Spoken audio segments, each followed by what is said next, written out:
சுப்பிரமணியன் பரந்தூர் பசுமை மாவட்ட எதிர்ப்பு போராட்டக்குழு தலைவர்.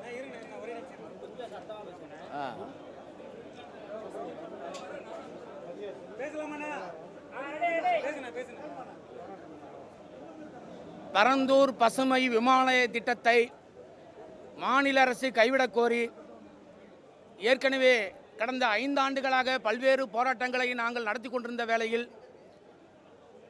அந்த இடத்தில் பரந்தூர் விமான நிலையத்தை நீங்கள் அமைக்க முடியாது, அதற்கான புவியியல் அமைப்பு அங்கு இல்லை, அதற்கான வாய்ப்புகள் அங்கு இல்லை என்று பல வகையில் ஆதாரங்களோடும் ஆவணங்களோடும் கடந்த திராவிட முன்னேற்ற கழக ஆட்சியிலே முதல்வரிடத்திலும் அந்த அதிகார மையத்திடமும் நாங்கள் விளக்கம் கொடுத்திருந்த போதிலும் அவர்கள் அதை செவிமடுக்கவில்லை.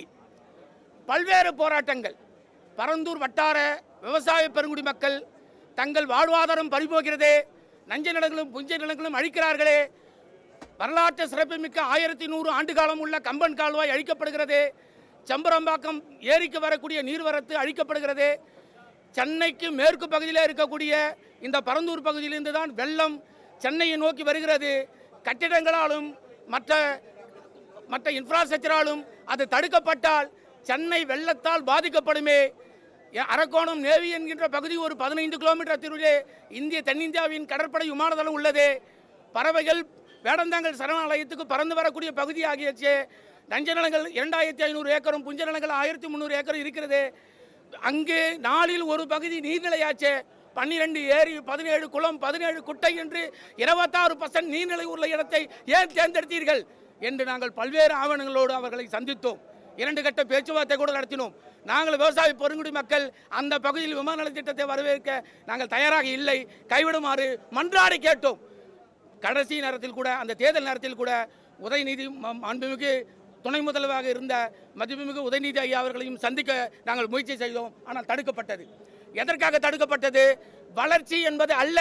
வளர்ச்சி என்பதே நிச்சயமாக தமிழகத்தின் வளர்ச்சி பரந்தூர் பசுமை விமான திட்டத்தில் தான் உள்ளதா? அந்த ஒரே திட்டத்தில் தான் நாங்கள் நிலைத்திருக்கிறதா? திராவிட முன்னேற்ற கழகத்தினுடைய அந்த மாண்புமிகு தங்கம் தென்னரசு அமைச்சர் அவர்கள், முன்னாள் அமைச்சர் அவர்கள் நேற்று நமது தமிழக முதல்வர் மதிப்புமிகு தளபதி ஐயா அவர்கள் பரந்தூர் திட்டத்தை ரத்து செய்துவிட்டேன் என்ற 110 விதியின் கீழ் அறிவித்து விட்ட பிறகு அவர் இங்கு செய்தியாளர்களை சந்திக்கும் பொழுது 90 விழுக்காடு நிலங்கள் அங்கு பதிவு செய்யப்பட்டதாகவும் 90 விழுக்காடு நிலங்கள் எடுக்கப்பட்டதாகவும் அங்குதான் சரியான இடம் போதவும், அதை தவிர தமிழகத்தில் வேறு எதுவும் இடம் இல்லாத போலவும் பொருளாதாரம் வீழ்ச்சி அடைந்து விடும் என்றும் தமிழகத்தின் பொருளாதாரம் 10 மடங்கு விழுக்காடு கீழ் போய்விடும் என்றும் என்னென்னவோ கற்பனையான வார்த்தைகளால் இங்கு சொல்லியிருக்கிறார். நாங்கள் சொல்வது என்ன? நாங்கள் போராடி கொண்டிருந்த இந்த வேளையிலே, அந்த நிலையிலே தமிழக வெற்றி கழகத்தினுடைய அந்த கட்சியை ஆரம்பித்தவுடனே மதிப்புமிகு தளபதி அவர்கள் பரந்தூர் போராட்ட குழுவை நான் நேரில் சந்திக்கிறேன், விவசாய மக்களை நேரில் சந்திக்கிறேன், அங்கு என்னதான் பிரச்சனை, ஏன் அழுகிறார்கள், அவர் மனக்குமுறல்கள் என்ன என்று நேரிலே வருகை தந்தார். எங்களை பார்த்தார், ஆசுவாசப்படுத்தினார், நம்பிக்கை ஊட்டினார்.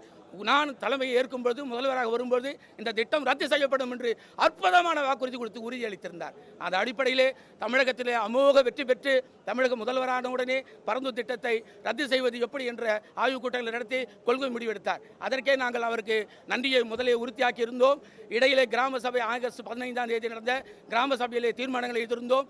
அவருக்கு இன்னும் மதிப்பு சேர்க்கும் வகையில் விவசாயிகளை காப்பாற்றிய, விவசாய பெருங்குடி மக்களை காப்பாற்றிய, வாழ்வாதாரத்தை காப்பாற்றிய எங்கள் பரந்தூர் வட்டார விவசாயிகளுடைய வாழ்வில் விளக்கேற்றி வைத்த என் தலைவருக்காக எங்கள் ஏகனாபுரத்தினுடைய பிரதான சாலைக்கு தளபதி சி ஜோசப் விஜய் சாலை என்று நாங்கள் அது பெயரிட்டு அது அந்த சாலைக்கு பெயரிட தீர்மானம் ஏற்றி இருக்கிறோம். ஆக இந்த வகையில் அவர் என்ன அளவுக்கு எங்கள் உறுதி கொடுத்தாரோ மீண்டும் அவருக்கு நன்றி சொல்ல பனையூருக்கும் நாங்கள் சென்றிருந்தோம்.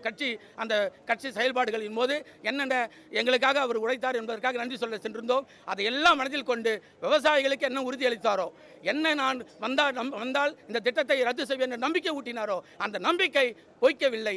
எங்கள் விவசாய பெருங்குடி மக்களையும் பண்பாடையும் கலாச்சாரத்தையும் எங்கள் பகுதியையும் காத்து கொடுத்த காவல் தெய்வம் தமிழகத்தினுடைய விவசாய நலன் சார்ந்து ஒரு தலைவர் இருக்கிறார் என்றால் அது நிச்சயமாக தமிழக முதல்வர் ஜோசப் விஜய் அவர்கள் மட்டும்தான். இதை தவிர வேற எந்த தலைவரும் இனிமேல் பிறக்க முடியாது, இருக்க முடியாது என்பதை உறுதியாக கூறுகிறோம். அதனால் தான் இன்று பரந்தூர் பசுமை விமான திட்ட போராட்ட குழு நேற்று 110 விதிக்கீடு அவர் ரத்து செய்த காரணத்தினால் நாங்கள் மனமகிழ்ந்து நேற்று அங்கே அம்பேத்கர் சிலைக்கு மாலை அணிவித்து பட்டாசு வெடித்து கொண்டாடினோம். இன்று நேரிலே எங்கள் நன்றியை உறுதியாக்க வேண்டும் என்ற அடிப்படையில் பரந்தூர் போராட்ட குழு நிர்வாகிகள் நேரில் சந்தித்தோம், நன்றியை தெரிவித்தோம். முதலமைச்சர் நாங்களும் மகிழ்ச்சியாக இருந்தோம். முதலமைச்சருக்கு மனமார்ந்த நன்றியை எங்கள் பகுதியினுடைய விவசாய பெருங்குடி மக்களுடைய சார்பாக தெரிவித்தோம்.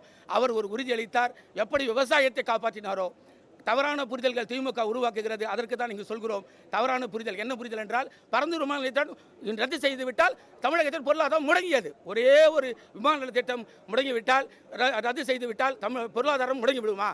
இதற்குத்தான் முதல்வர் அவர்கள் இப்பொழுது ஒரு உறுதி கொடுத்தார். எப்படி விவசாய பகுதியை நான் காப்பாற்றி கொடுத்தேனோ அதே மாதிரி தேவைப்படுகிற சென்னை 2வது விமான நிலையத்தையும் உகந்த இடத்தில் விவசாயம் பாதிக்காத இடத்தில் பரிசீலிக்கப்பட்டு ஆய்வுக்கு உட்படுத்தி மீண்டும் 2வது விமான நிலையம் உருவாக்கப்படும் என்று ஒரு உறுதியை அளித்தார்.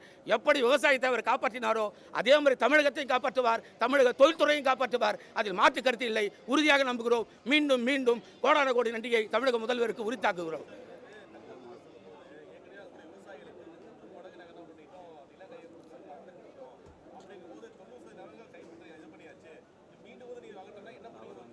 அதுதான் ஐயா, தவறான தகவலை முன்னாள் தொழில்துறை அமைச்சர் தெரிவித்தார் என்பது முதலே சொன்னேன்.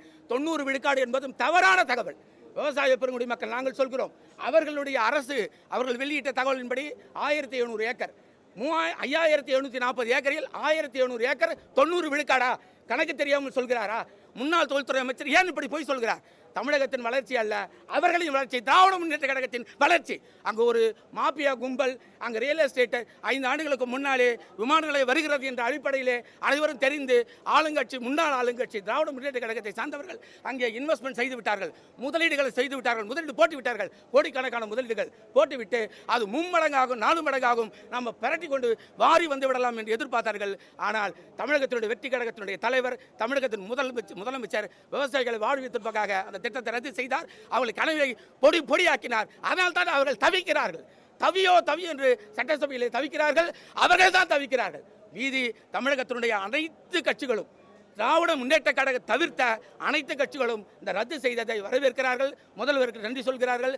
தமிழக வாழ் உரிமை கட்சியோ, நமது சீமானந்தன் அவர்களோ, வேல்முருகன் அவர்களோ, எல்லா அரசியல் கட்சிகளும் அதிமுக உட்பட அத்தனை பேரும் ரத்து செய்ததை வரவேற்கிறார்கள். திராவிட முன்னேற்ற கழகம் என்று தத்தி அப்படியே தத்தளிக்கிறார்கள். காரணம், அவர்களுடைய முதலீடு, அவர்களுடைய வளர்ச்சி தமிழகத்தின் வளர்ச்சி அல்ல, அவர்களின் வளர்ச்சி.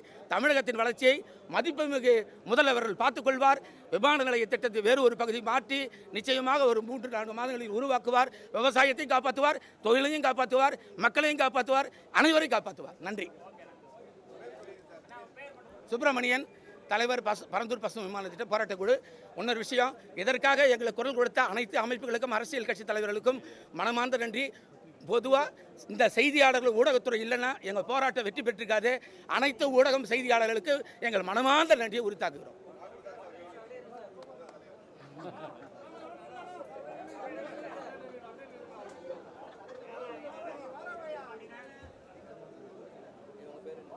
சுப்பிரமணியன் சார்.